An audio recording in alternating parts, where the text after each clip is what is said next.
bonjour à toutes et à tous. Donc, on va parler de DAB+, de déploiement de DAB+.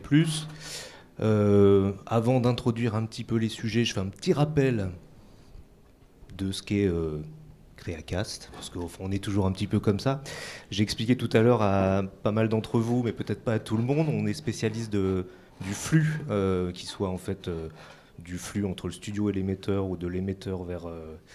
de liaison de reportage vers le studio. On alimente aussi des émetteurs en DAB, on fait de la collecte, on fait du multiplexage DAB et aussi de la surveillance. On a tout un réseau de surveillance qui permet de vérifier que toutes les petites antennes FM ou DAB diffusent bien. Voilà, donc cette petite autopromotion terminée, et on fait aussi des tours de cou à notre effigie. On va discuter donc avec Christophe Mahé, président directeur général d'Espace Group, Jazz, Génération, beaucoup de radios connues, MFM, j'oubliais en premier. Je fais juste une rapide présentation. M Radio, c'est plus MFM, c'est vrai que je suis un peu has-been dans mes connaissances de nom de radio. Alfredo da Silva, Cap Sao et aussi Nova Lyon, j'oublie rien.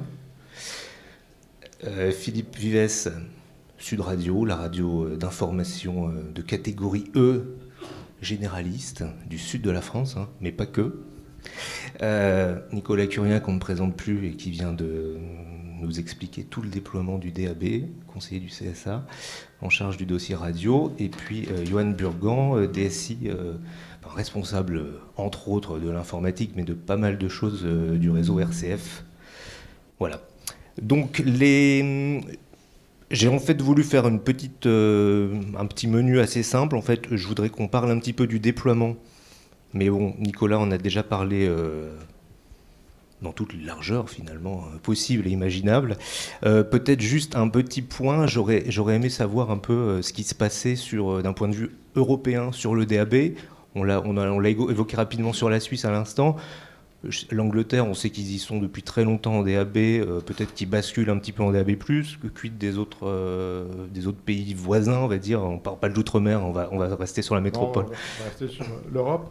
Alors, j'avais anticipé un peu la question, donc je me suis fait une petite fiche sur l'Allemagne, France, Italie, Norvège, Pays-Bas, Royaume-Uni et Suisse, qui sont les principaux pays européens d'Europe de l'Ouest ou du Nord qui ont développé le DAB. Alors d'abord en termes de vente de récepteurs en stock jusqu'à présent à aujourd'hui, en Allemagne c'est à peu près 12 millions, en France ça serait 2, mais à mon avis la qualité statistique de ce chiffre est à prendre avec quelques pincettes. En Italie 4, en Norvège 6, mais évidemment la démographie norvégienne, il y a à peu près 6 millions d'habitants. Donc c'est bon, ils en ont tout ça. Tout ça. Aux Pays-Bas, 1 million. Au Royaume-Uni, 40 millions. Et en Suisse, 4, avec la même remarque que pour la Norvège. Le pourcentage des voitures neuves qui sont équipées. Alors, en Allemagne, 40%. En France, si ce chiffre est exact, c'est plutôt une bonne nouvelle, déjà 20%. 46% en Italie, 98% en Norvège, 40% aux Pays-Bas, 93% au Royaume-Uni et 91% en Suisse. Sur la population couverte, alors en Allemagne, ils ont achevé la couverture, 98%. En France, alors vous vous rappelez, on a passé les 20% à la fin de l'année dernière et là, on est à 25%. Après le démarrage de Bordeaux-Toulouse, on sera au-delà de 33%. Donc c'est pas rien, c'est modeste et embryonnaire, mais ça n'est pas rien. En Italie, 80%, 82% de couverture, Norvège total, 99,7%, Pays-Bas quasi total, 95%, Royaume-Uni total, 97,3% et Suisse total, 99,5%. Les routes principales couvertes, bon, pas encore chez nous, mais ça commencera avec le début du métropolitain qui couvrira la 6 et la 5. Ce qui fera quand même... Et puis évidemment toutes les autoroutes urbaines sur les villes qui sont sur le passage, donc ça fera quelques milliers de kilomètres couverts. En Allemagne, actuellement 12 700 kilomètres. En Italie, 6 500. En Norvège, 7 500, c'est-à-dire à peu près toutes les autoroutes norvégiennes. Au Royaume-Uni, 46 000 kilomètres. Donc les axes routiers sont très bien couverts aux États-Unis. Et en Suisse, 1450 kilomètres, qui doit être aussi à peu près la totalité du réseau des routes principales suisses. Donc on voit une percolation qui va du nord-est de l'Europe jusqu'au le sud-ouest, quoi. L'Espagne n'est pas encore tout à fait concernée. Voilà. Mais nous, ça arrive sur la France et ça va se propager encore un petit peu peut-être. Alors j'ai aussi un taux de foyers équipés d'un récepteur, ça c'est intéressant. Et on voit que c'est bien en deçà, c'est-à-dire que le phénomène d'équipement des foyers a de l'inertie par rapport au phénomène de couverture. C'est-à-dire qu'en Allemagne, où ils ont 98% de couverture, il n'y a que 17% des foyers équipés. D'accord. C'est un chiffre qui me paraît un peu sous-estimé. En France, il y a un chiffre qui me paraît largement surestimé, ça serait 19%. Bon. À mon avis, il faudra consolider le chiffre. En fait, il y a quand même... Puisque la plupart, c'est vrai que quand on achète un peu par hasard dans une grande surface de magasin de matériel électronique, on a souvent un poste équipé de la puce DAB, même en milieu de gamme. Ouais. Bon, 19% à voir. Italie, alors ils sont très bien couverts, mais ils sont très peu équipés, 4%. Norvège, ils sont parfaitement couverts, mais l'équipement est encore en dessous de 90%, 88%. Aux Pays-Bas, on n'a pas le chiffre. Et au Royaume-Uni, 2/3, 67%. Donc Royaume-Uni, couverture totale, équipement 2/3. Donc vous voyez, ce double phénomène d'inertie. D'accord, merci pour ces infos. Je pense qu'on aura eu un beau panorama et ça peut encourager les forces en présence pour continuer le déploiement sur la France. Ça a l'air de fonctionner ailleurs. Donc maintenant qu'on a fait ce petit point sur le déploiement, vous nous avez montré un peu comment ça allait s'organiser dans les mois ou les années à venir. Je voudrais qu'on rappelle un petit peu comment ça se passe d'un point de vue multiplex. Donc le DAB, c'est on va diffuser sur une fréquence plusieurs radios. En France, on a choisi de fixer à 13 radios maximum le nombre de services par fréquence. Donc les radios sont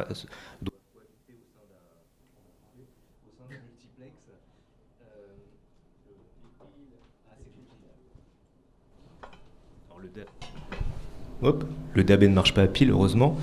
Du coup, j'en étais à donc ces radios qui doivent fonctionner ensemble sur une même fréquence, créer une société, la gérer, faire des choix techniques, des choix financiers. Et il y a différentes catégories d'allotissement, enfin de multiplex, en fonction de la couverture qu'on va leur attribuer. Donc, il y a des allotissements étendus qui sont de l'ordre d'une région. Donc on a ici des radios qui sont présentes sur des allotissements étendus, plusieurs radios d'Espace Groupe le sont, un petit peu chez Capsao, Sud Radio sur des étendus et RCF aussi sur des étendus. On a des allotissements locaux, donc je pense quelques radios d'Espace Groupe sont sur des allotissements locaux, donc des couvertures sur une agglomération.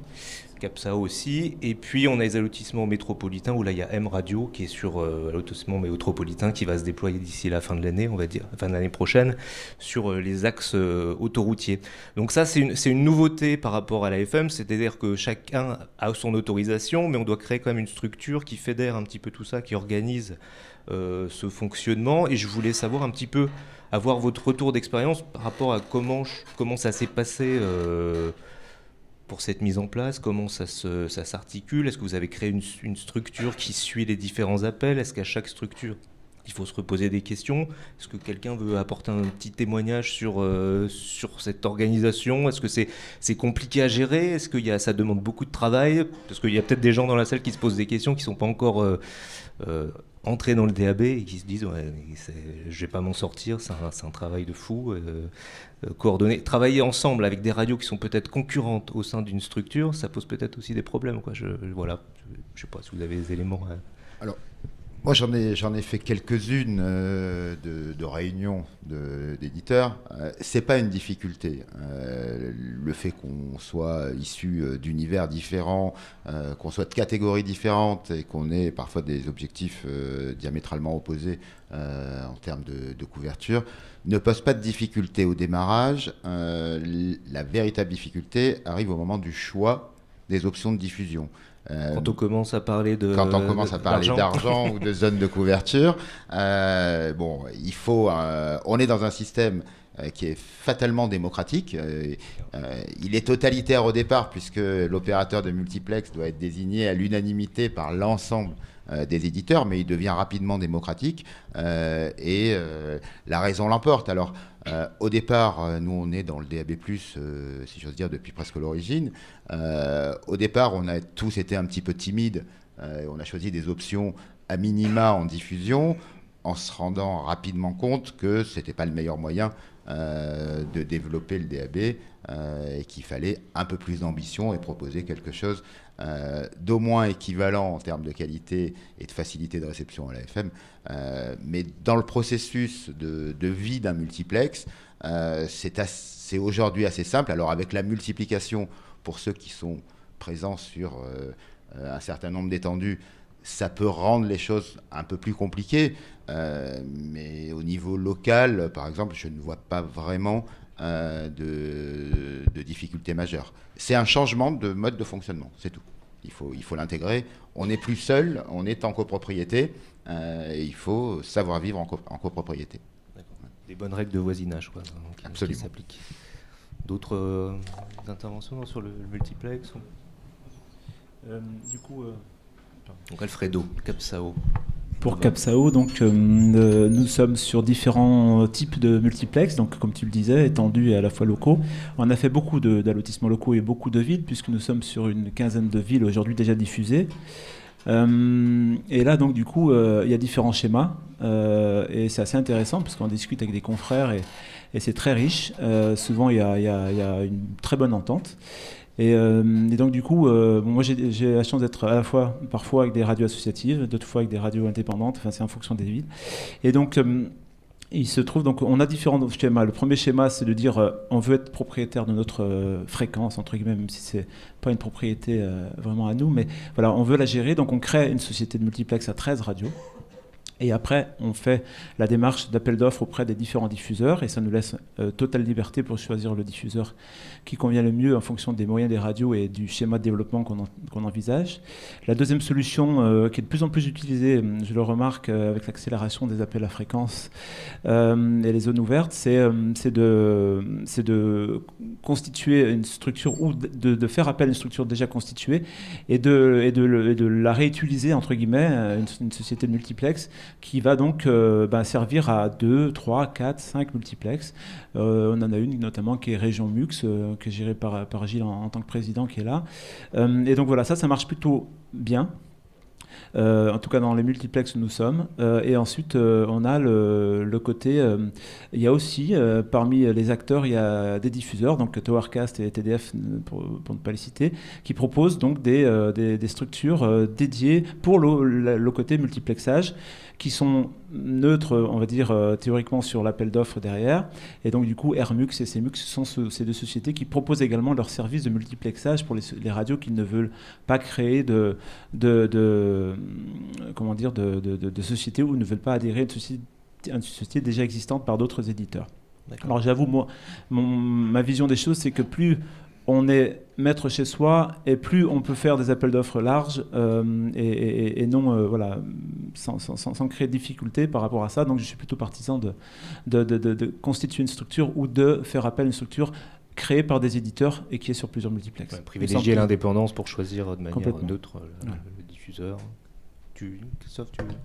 Non, je n'ai pas grand-chose à rajouter. Enfin, la problématique, ça sera le modèle économique, sachant qu'il y aura des acteurs qui n'iront pas jusqu'au bout, donc qui lâcheront, voire au début, etc. Alors espérons le moins possible, mais il y en a déjà qui ont des problématiques économiques. Donc le sujet, c'est qui paiera et qui remplacera ces gens ces opérateurs qui ne pourront pas subvenir au coût. Donc c'est une copropriété. C'est une des difficultés. Après, juste pour rebondir, les choses se passent bien actuellement, mais les gens ne payent pas, ou très très peu. Quand on va rentrer dans le vif du sujet, on risque d'avoir une problématique, en tout cas pour les opérateurs qui sont armés et qui investissent pas mal dans le DAB, pour compenser. Voilà. Et là, actuellement, je ne pense pas qu'il y ait une solution qui se dessine. Après, on verra un peu l'avenir de tout ça. Côté CSA 1, on souhaite que le moins possible fasse défection. Et 2, que si malheureusement ça se produise, on lance très rapidement un appel à candidature pour boucher les places vides. Voilà, donc pour rebondir, en effet, la solution, ça sera la réactivité et la rapidité pour remplacer, puisqu'il faut dire aussi que le DAB actuellement a l'air d'être favorisé par plein de projets intéressants, ou moins intéressants, mais en général intéressants. Donc c'est vrai qu'il y aura peut-être de la place, et c'est un élément très très important, je pense, pour pas que ça soit la petite faille qui fait tout s'écrouler le système. Ça sera d'intégrer un process pour remplacer très rapidement les opérateurs qui malheureusement n'iront pas jusqu'au bout. On l'a déjà fait pour Lille, Lyon, Strasbourg, et Paris, Marseille, Nice. Parce qu'en fait, si on regarde bien, enfin, je ne sais pas si ça a déjà été abordé, mais en termes de nombre de radios par zone, si on a 2 multiplex nationaux, un étendu et un local, ça fait 50 radios, quoi, en gros. Ouais, une cinquantaine. C'est quand même une offre importante par rapport à... Oui, par rapport à la FM. Je sais pas, Lyon, j'ai quelqu'un du CTA, on a combien de radios aujourd'hui à Lyon en FM? C'est 40 37 privés. D'accord.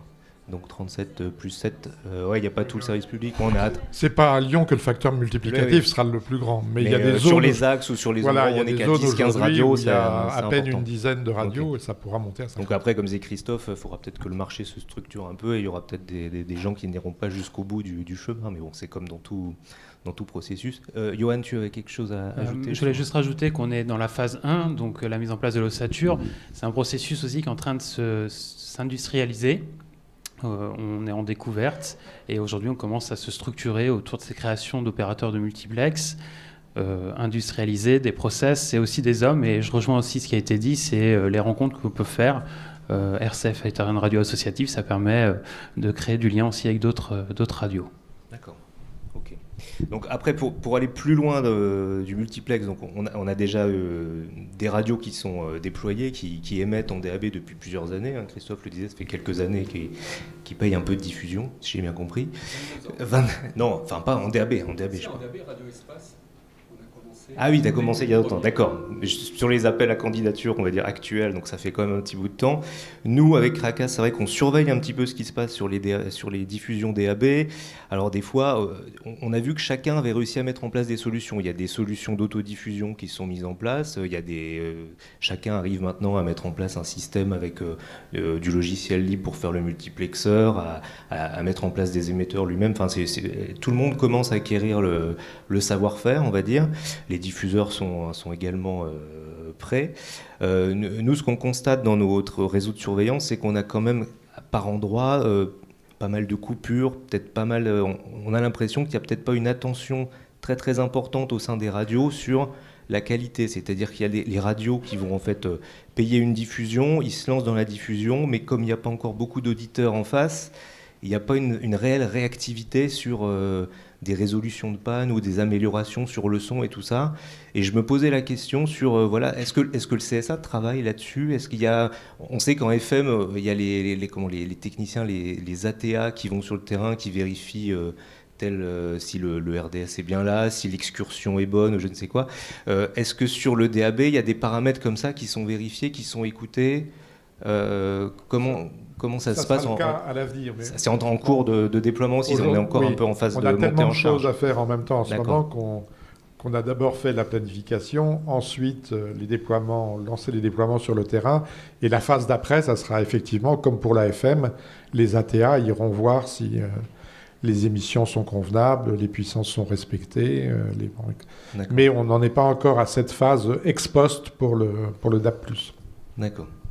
Parce que juste pour rappel, hein, pour le DAB, en fait, on envoie des signaux numériques qui sont en fait des flux, un peu comme les flux qu'on va aller écouter sur Internet. On les envoie vers un équipement qui s'appelle un multiplexeur qui va... Enfin, on les décode, puis après on les réencode dans ce système qui est le multiplexeur, pour après l'envoyer sur un ou plusieurs émetteurs. Donc il y a toute une phase un petit peu plus complexe qu'en FM, et c'est vrai que dans toute cette chaîne de transmission, il faut bien travailler le côté qualité de la transmission pour pas qu'il y ait de coupure, et puis aussi il faut travailler le son d'une manière différente de la FM, parce qu'en FM on est dans un système analogique, là on est sur des systèmes numériques, donc tout ce qui est son un petit peu compressé et tout ça, le système numérique, la saturation du son, il va pas trop aimer, il va créer des artefacts, ça va faire des claquements, ça va faire des choses un peu horribles. Donc il y a un réel besoin de travailler le son de manière différente en DAB que de la FM. Voilà, c'était un peu mon petit message.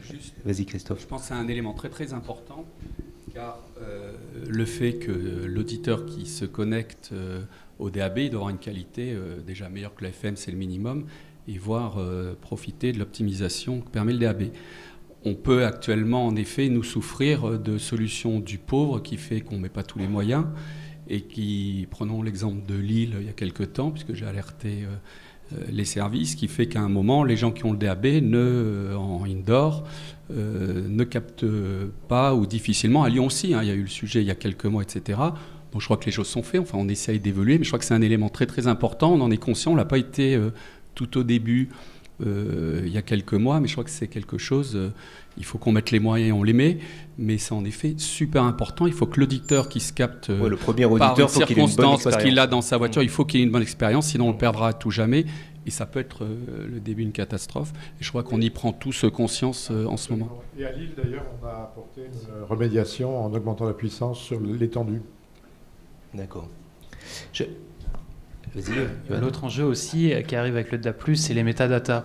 Avoir l'information en temps réel de ce j'allais qui- venir. Ah, mais je pense que ça fait partie de l'expérience aussi. Et voilà, nous, on l'a mis en place chez RCF, mais je pense qu'il faut aussi l'étendre aux autres éditeurs. Donc les métadatas, donc c'est des données qui vont être associées au programme, à l'audio. Donc par exemple, vous mettez quoi en place chez RCF? Alors, Vous du affichez coup, déjà un logo, j'imagine. Voilà, pour chaque émission, du coup, on a l'image de l'émission, on a le titre de l'émission et le nom de l'intervieweur, journaliste, voilà, donc le titre, la description. Et, Donc c'est vrai que c'est un peu plus enrichi et plus propagé sur les récepteurs. C'est-à-dire qu'avant en FM, pour avoir une information un peu consistante, il fallait avoir un récepteur avec le radiotexte pour afficher quelque chose d'intéressant. Là, dans la norme DAB, on a déjà, on peut faire beaucoup de choses avec du texte et un petit peu d'image. Alors c'est vrai que la répartition son-données, on n'a pas non plus énormément de place, mais on arrive quand même déjà à faire passer quelques informations qui complètent le programme. Voilà, avec 8 kilobits, on va pas très vite pour envoyer de la data, mais c'est suffisant pour C'est pas de la 5G, mais presque.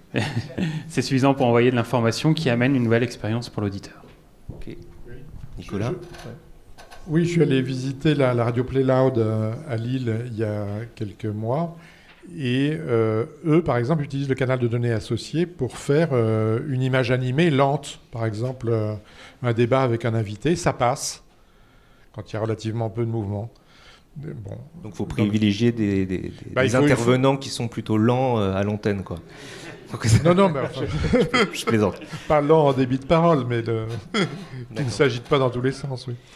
Et moi j'avais une question, parce qu'au début des réflexions sur le DAB, on s'était dit, oui, mais les débits, est-ce qu'on ne va pas les ajuster en fonction du type de radio? Je pense à RCF qui est en mono, par exemple, en FM. Sud Radio, c'est stéréo maintenant, c'est pas mono en FM. Mais on s'interrogeait sur est-ce qu'on va répartir différemment. Par exemple, Sud Radio, qui est une radio plus parlée, est-ce que vous jouez un petit peu sur la qualité de son pour récupérer un peu plus de capacité en termes de données, ou c'est pas du tout le sujet, puis même débit pour tout le monde en termes d'audio? C'est pas encore le sujet aujourd'hui, mais on l'a déjà évoqué au sein des multiplexes, puisque certaines radios pourraient avoir besoin d'un peu moins de millièmes que ce à quoi elles ont droit au départ, puisque chacun a 88. Donc on peut soit les gérer avec des métadatas qu'on met autour des émissions, soit les donner ou les vendre, ou les louer, je ne sais pas comment on peut appeler ça, en tout cas répartir le coût de diffusion en laissant des millièmes supplémentaires, un peu comme dans une copropriété, à son voisin, parce que lui aurait besoin de davantage de millièmes. Je pense à des radios qui diffusent de la musique classique, par exemple, et qui ont besoin d'un peu plus de niveau de qualité pour se faire entendre qu'une radio de talk comme la nôtre. Donc, c'est déjà des débats qui arrivent. Moi, je voulais ajouter quelque chose tout à l'heure, c'est qu'on a aujourd'hui la chance, avec l'arrivée des multiplexes métropolitains, d'avoir enfin, pour le succès du DAB+, d'avoir enfin un niveau d'offre satisfaisant. Parce que réussir le DAB+, sans avoir, je vais dire, les radios du service public et les radios, les grands réseaux nationaux avec nous, c'était quand même difficile parce que le parallèle que l'on peut faire avec la télévision, c'est qu'aurait été la TNT. Si on avait démarré avec les chaînes locales. Qu'avec quelques chaînes locales et quelques chaînes, si j'ose dire, un peu plus low cost, ça n'aurait pas été ce que ça a été. Alors il y a eu peut-être la facilité de l'arrêt, d'une date d'arrêt et d'une bascule automatique, mais en tout cas c'est quand même l'offre qui fait le succès. Et je crois que même si on doit avoir beaucoup plus de radios dans certaines villes qu'il y en a aujourd'hui, c'est aussi le média radio qui a gagné à pouvoir faire bénéficier les auditeurs d'une offre bien plus large que l'offre actuelle dans certaines régions. Et même là où la bande FM est saturée, je crois qu'on est suffisamment nombreux à espérer des fréquences ici ou là pour amener des programmes différents, des programmes nouveaux, là où ils n'existent pas. Et quand le nombre maximum est atteint, même le régulateur ne peut plus rien faire. Et oui, justement, par rapport à ça, on va faire une belle transition si personne d'autre ne veut intervenir. Mais sur le retour auditeur, tu parles de programmes qui sont présents sur des endroits où finalement il y avait une attente, ou alors des gens qui vont découvrir quelque chose. Est-ce que vous avez déjà des retours de là où vous n'êtes pas en FM ? Est-ce que vous avez déjà des auditeurs qui vous signalent « J'ai réussi à écouter Sud Radio » ou je ne sais pas, ou quel autre programme ? Est-ce que vous avez déjà un feedback du DAB ? Alors, audience, on ne va pas commencer à parler d'audience, ça serait un peu prématuré, mais est-ce que vous sentez s'il se passe déjà un petit peu quelque chose ? Alors, certes, il y a des technophiles, il y a des gens qui sont déjà à fond sur des petits récepteurs et tout ça. Ceux-là, on va les mettre de côté. Mais est-ce qu'il y a des vrais auditeurs ? Vous ressentez quelque chose ? On a, nous, de vrais auditeurs qui se signalent. Alors, les autres sont des vrais auditeurs que aussi. Ce soit en DAB+, que ce soit à Nantes, où par exemple cet été, on faisait des émissions en direct de La Rochelle, où on n'a pas de fréquence en FM. Et curieusement, à La Rochelle... Petit clin d'œil à Nicolas Curia. Non, mais l'émetteur DAB+, arrivé à La Rochelle, et il y a des gens qui nous ont appelés en nous disant « Je vous reçois ici », qui appelaient à l'antenne en disant « On vous reçoit en DAB+, à La Rochelle ». Alors, c'est vrai que c'est marginal. Ça existe aujourd'hui davantage dans les véhicules que dans les foyers, parce que le niveau d'équipement dans les foyers est encore insuffisant. Cela dit... Quand j'ai parlé de qualité de diffusion tout à l'heure, il faut être conscient pour ceux qui ont un véhicule qui reçoit le DAB+, et qui fait des bascules DAB+, FM, lorsqu'on a les deux programmes, il vaut mieux éviter de faire basculer les auditeurs du DAB à la FM, parce qu'il y a quand même un delta de 15-20 secondes où on a l'impression soit de réécouter ce qu'on vient d'entendre, soit d'avoir manqué quelque chose, un épisode, si on fait ces bascules. Donc il faut vraiment des niveaux de champ partout assez bons pour que quand on est en double diffusion, FM et DAB, pour que ça bascule pas. D'accord. Ok. Christophe, je discutais avec Gilles Béraudier qui me disait qu'il y avait déjà eu un peu de retour du côté de Nice ou de cette plaque-là où il y avait déjà un petit peu d'auditeurs qui se manifestaient. Ça... Ah, sur l'île ? Moi j'avais compris Nice. Non ? Bon, pardon, tant pour moi. Donc Gilles est plus expert que moi. C'est vrai, mais il va souvent à Nice. Il va souvent à Nice. Non, je crois que c'est compliqué de le savoir parce que on est diffusé par les applis, en digital, etc. Donc là, il y a une réelle écoute, c'est clair, puisque des radios comme Jazz, nous, c'est très important. On n'a pas de fréquence à Paris, on fait depuis 4 ans entre 15 et 20 000 auditeurs jour, donc c'est colossal. C'est voilà. Maintenant, le DAB, je crois qu'il faut attendre une année ou deux pour vraiment pouvoir identifier une écoute précise DAB. Par médiamétrique, il faudrait un questionnaire spécifique, et puis par nous-mêmes, par des retours auditeurs. On a quelques retours, en effet, parce qu'il y a des gens qui sont technophiles, c'est exactement ça. Moi, autour de moi, c'est des gens qui, par un concours de circonstances, que ce n'était pas encore obligatoire, avaient une voiture souvent allemande par le DAB et qui étaient très surpris par la qualité. La qualité DAB, là, existe, elle est très substantielle quand vous écoutez Radio Classique. En effet, on a du mal à retourner en FM quand on écoute Radio Classique, ou j'imagine France Musique en DAB. D'accord. Je voulais compléter également le propos de Christophe. Oui, nous aussi, forcément, au-delà des technophiles, on a aussi des choses assez drôles où, comme on communique, on essaie de communiquer sur le DAB, c'est le défi de demain, enfin qui est à nos portes là.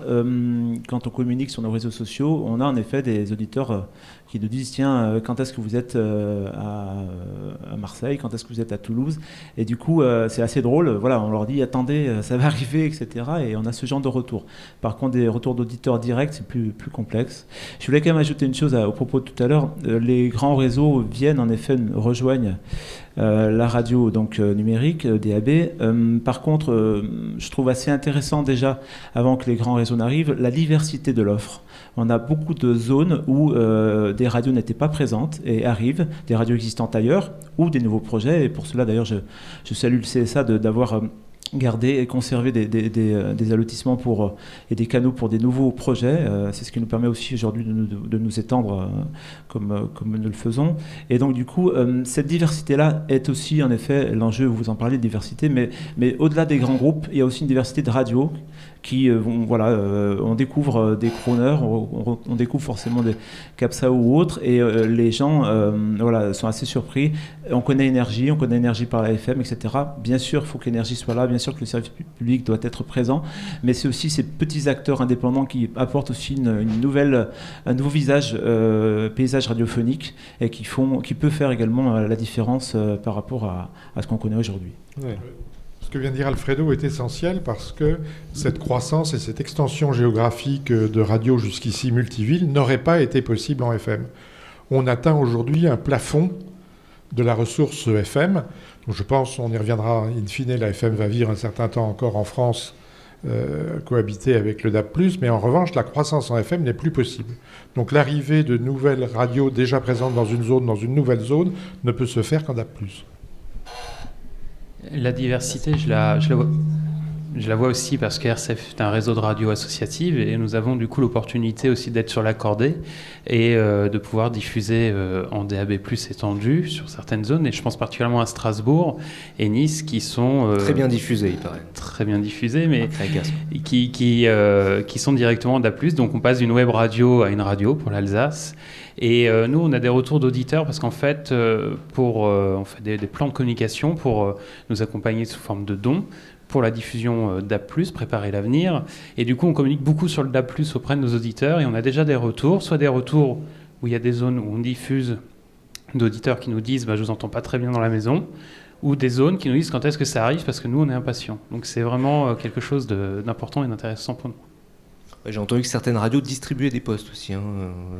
Voilà, dans notre stratégie de communication, on a un partenariat avec un fournisseur de postes DAB+, et du coup, on offre ou on vend des postes DAB+, pour accompagner l'écoute de nos programmes.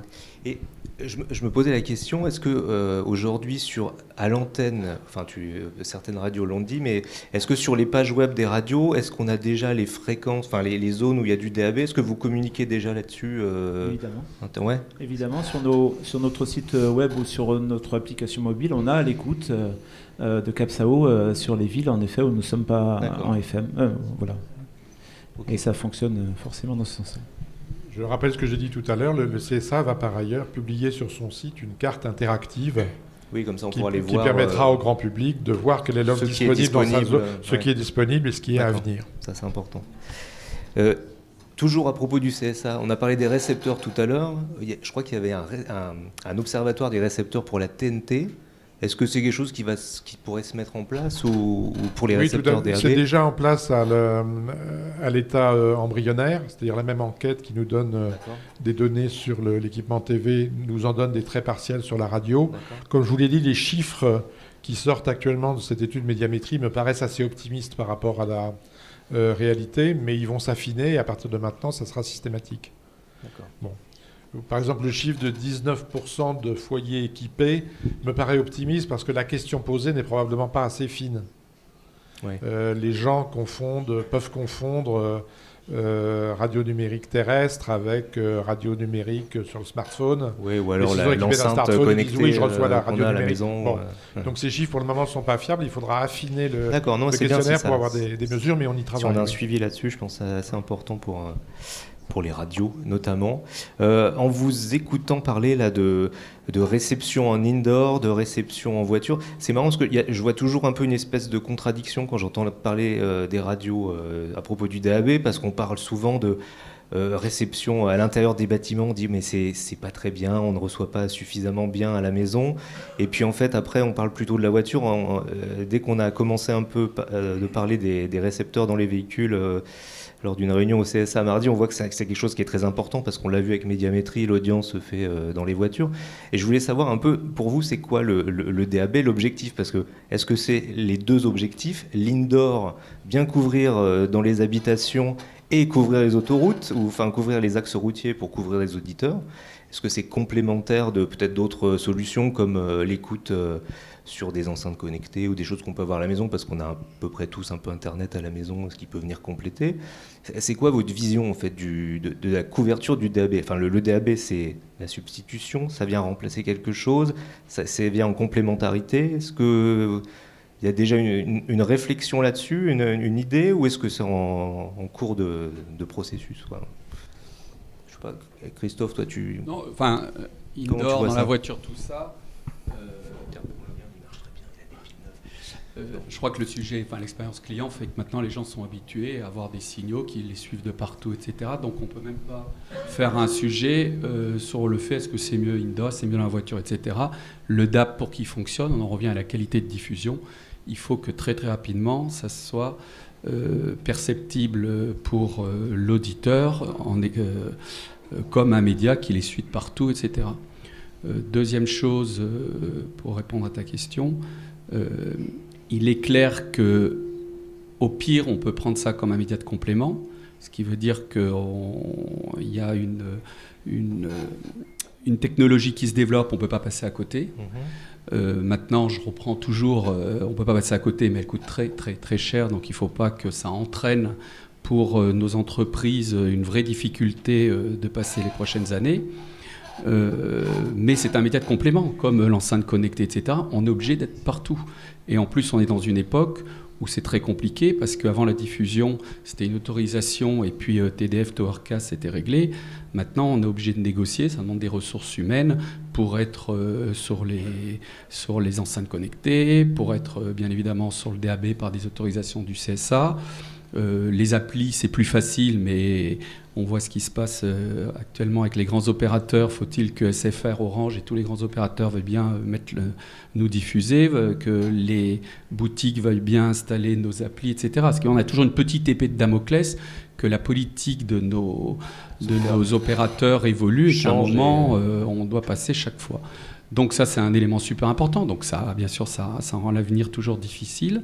Et puis, mais je pense qu'on en reparlera tout à l'heure, et Conseil Curie en est bien conscient, c'est qu'actuellement, ce qui se passe, c'est loin d'être la réussite du DAB.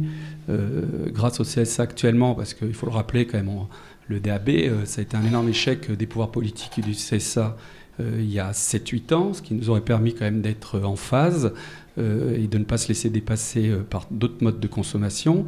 Je ne suis pas toujours d'accord avec le CSA, mais là je salue franchement le CSA et le Conseil Curien qui a cru et qui a lancé ça de façon assez réactive. Maintenant, le sujet, c'est dans les mois qui viennent, comment on va communiquer auprès du grand public, parce que ce n'est pas nos sites internet, ce n'est pas notre réseau FM, c'est un des éléments, mais il faut qu'il y ait une vraie décision du pouvoir politique au sens gestion de la cité et des acteurs, pour qu'à un moment, il y ait un gros boom, un gros effet waouh, pour que les gens, par curiosité, ou quand ils se déplacent dans un magasin pour acheter des postes, etc., intègrent dans leur... alors pas la puce, parce que dans leur tête, c'est pas la puce, mais la possibilité d'avoir une radio DAB. Là, tu parles de ce que disait Nicolas tout à l'heure sur l'association qui est en cours de création, qui va en fait promouvoir, on va dire, à l'échelle de toutes les radios, peut-être une campagne de communication. Faut-il caler les moyens ? Oui. Oui, réunir les efforts et les contributions de... Si j'ai bien compris, ils se réunissent encore la semaine prochaine entre CIRTI, radio privée, radio... Absolument. On voit un peu comment ça va se passer, comment ils peuvent mettre ça en place. Oui, si je peux pardon, si je peux vas-y, Alfredo. Oui, ça va arriver, oui, le temps. Oui, non, on ne m'entend pas, si. Si je peux me permettre, on est un peu négatif, je trouve, sur le DAB, là, parce qu'on est vraiment maintenant lancé dans le wagon. Et le train, il est en marche, il ne va pas s'arrêter. Bien sûr, il y a des choses qui ne vont pas encore. Concrètement, on fait actuellement des compromis entre être présent dans une ville apparemment, je vais changer de micro, ça sera mieux. Être présent dans une ville. Faire un compromis. Faire un compromis entre finances et une bonne couverture. Donc, je rappelle que le CSA nous impose une montée en puissance de 40% de taux de couverture, de la couverture de la zone non couverte, 40, 60 et 80. On aménage quand elles ne sont pas réalistes. Oui. D'accord, voilà. Alors nous, radio locale, on essaye de couvrir au minima ces 40% et parfois on fait du 80% d'emblée. Parce que quand c'est possible, quand il faut un seul émetteur et qu'on peut l'allumer à plein gaz, on y va. Concrètement, donc ce compromis-là, on est obligé de le faire, mais voilà, parce que les finances, on est sur un modèle économique où il y a 0 € qui rentre, et notamment dans notre cas où nous sommes très peu présents, on est sur la région Rhône-Alpes pour la FM, le reste, on est en investissement direct. Donc on fait un compromis et on essaie de faire le mieux disant, c'est-à-dire de faire attention à nos dépenses côté diffusion. Entre le choix d'un diffuseur et l'autodiffusion, parfois la question se pose à cause de cela, donc faire des économies, et d'un autre côté, être présent correctement et pas faire une diffusion à l'économie. Voilà, c'est faire attention à ce qu'on achète, la meilleure qualité possible avec un prix raisonnable. Et donc c'est ça qu'on tente de faire, et on fait cette montée en puissance. Je crois qu'on ne va pas revenir en arrière. On a eu en effet la période où des radios s'arrêtaient. Aujourd'hui, dans les MUX où je suis présent avec Capsao, on est très souvent en ordre de marche et on fonctionne. Qu'est-ce qu'on fait ? On va diffuser pour un coût qui va être autour de 250 à 400 € par mois, et on va donc assurer notre diffusion avec notre investissement régulier pour que ça puisse se faire. Voilà, donc là je salue également quand même les diffuseurs qui s'adaptent peu à peu également à ce genre de tarifs. On est sur des 400-500 € avec les diffuseurs, donc on arrive, c'est possible. Bien sûr, c'est de l'investissement, bien sûr, c'est du temps. Mais c'est en envoyant un message positif qu'on va y arriver. Et c'est aussi en communiquant avec cette structure que Conseiller Curien a poussée, qu'on est en train de créer avec tout autour de la table, tous les éditeurs, puisqu'on était lors des deux réunions avec RTL, Radio France, Énergie, Lagardère et le GIE des indépendants, enfin le CIRTI, pardon, les associatives. Il y a vraiment un dialogue. On essaie d'avancer, et si on avance correctement, le défi, il est là, c'est la communication. Et le reste, c'est de l'ajustement peu à peu avec nos moyens. On fera mieux et de mieux en mieux. D'accord, très bien. Nicolas ? Je voulais apporter d'abord un complément à ce que vient de dire Alfredo, et puis ensuite rebondir sur la question de la complémentarité entre les technologies. Dans la consultation publique qu'on vient de lancer hier, une des questions clés de la phase de percolation densification, c'est d'interroger les acteurs sur qu'est-ce qui leur paraît le mieux pour pouvoir avoir une croissance soutenable du DAB au-delà de 2020, et notamment en aménageant soit le timing de la montée en charge, soit l'étendue des allotissements locaux, parce qu'on peut ouvrir un allotissement local restreint à son bassin de vie principal. On l'a déjà fait d'ailleurs dans la phase des nœuds et des arcs. Donc ça, c'est un point essentiel. Ça fait partie de l'ensemble. Ensemble, c'est aussi faire en sorte que tout le monde puisse suivre. La deuxième chose, c'est sur l'aspect complémentarité FM DAB+, je crois beaucoup au darwinisme technologique, comme il y a un darwinisme biologique. C'est-à-dire qu'aujourd'hui, le DAB est un complément de la FM, demain, la FM sera un complément du DAB. Et on vit en permanence avec des écosystèmes qui contiennent plusieurs espèces technologiques. On a longtemps vécu avec les grandes ondes, les ondes moyennes en modulation d'amplitude et la FM étant la technologie dominante.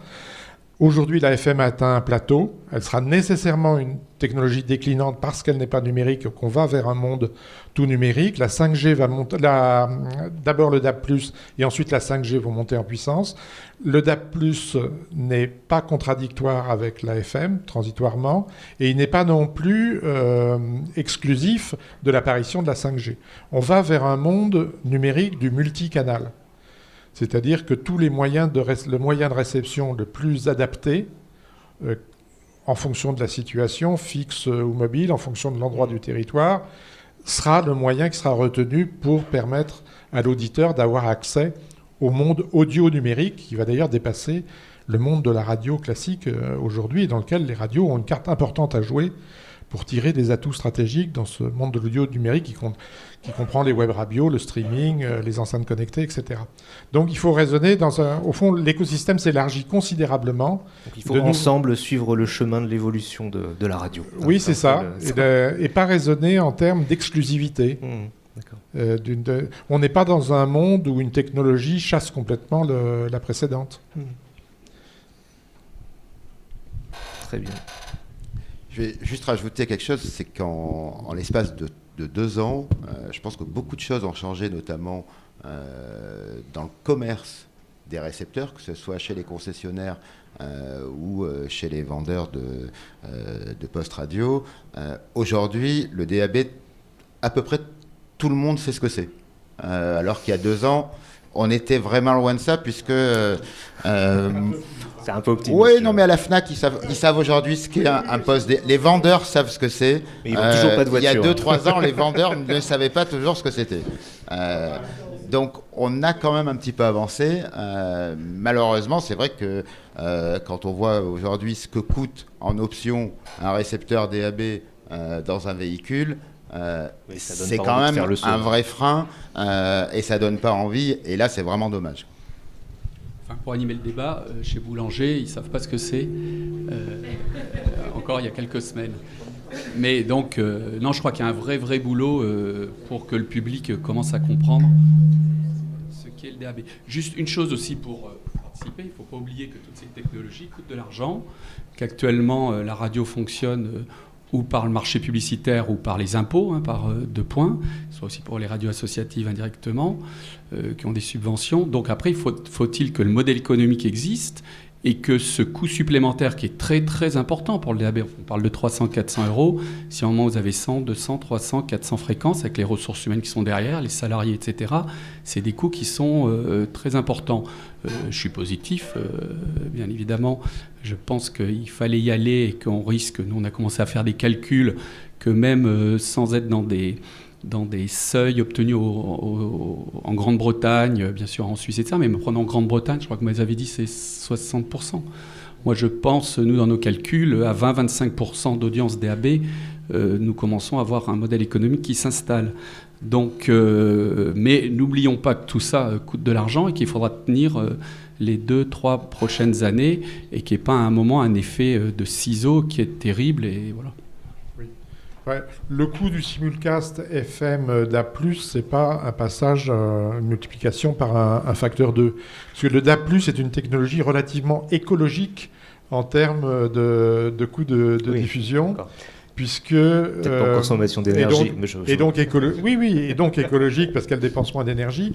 Alors, elle dépense plus. Il faut, comme les fréquences sont plus hautes, on perd un facteur 3 ou 4 en puissance d'émetteur, mais on gagne un facteur 12 à 13 en multiplexage. Donc, donc on gagne 3 en tout. Multiplié par 4 divisé par 12, ça fait divisé par 3. Bon. Donc oui. Vous avez vu le tour de passe-passe là ? Pas mal. Hein. Bon, donc il ne faut pas non plus s'exagérer les coûts de diffusion DAB, et ça n'est que transitoire, puisque, comme je l'ai dit, inévitablement, on inversera le rapport de complémentarité, si je peux dire, et demain, ça sera la FM qui sera complémentaire du DAB.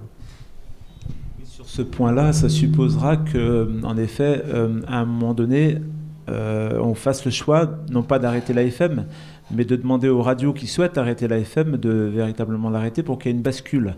Et resteront donc sur la FM ceux qui n'auront pas été sur le DAB. Ils peuvent l'arrêter quand ils veulent, hein, il n'y a aucun souci. C'est ça, oui.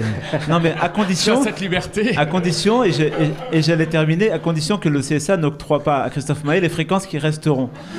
Et donc voilà, du coup on ira dans le bon sens. Très bien. Donc pour conclure, ce qu'on peut dire, c'est qu'on a un déploiement qui est quand même très bien parti. On n'a jamais été si près d'une couverture et d'une offre intéressante, on va dire, et vraiment variée, intégrant tous les acteurs avec un paysage très varié. On a aussi une prise en compte de l'amélioration nécessaire de la qualité pour qu'en fait les premiers auditeurs arrivent, allument leur poste et soient pas déçus et se disent, comme disait Christophe ou Philippe, le DAB c'est bien et j'ai pas envie de revenir en arrière, il faut que ça soit une bonne expérience pour les néo-consommateurs de DAB, je sais pas comment on peut les appeler. Et Et après, c'est vrai qu'il y a un effort collectif à maintenir à la fois pour continuer à assumer ces codiffusions qui sont encore des charges supplémentaires pour les radios, mais aussi à travailler aussi sur la communication pour que n'importe qui, dans la rue, chez le boulanger, chez le boucher, je ne sais pas, je plaisante, on connaisse le DAB et que ça puisse se propager comme ça, comme l'évolution normale de la radio, comme dirait le conseiller. On peut dire les néo-auditeurs. Exactement, pas mal. Merci à tous.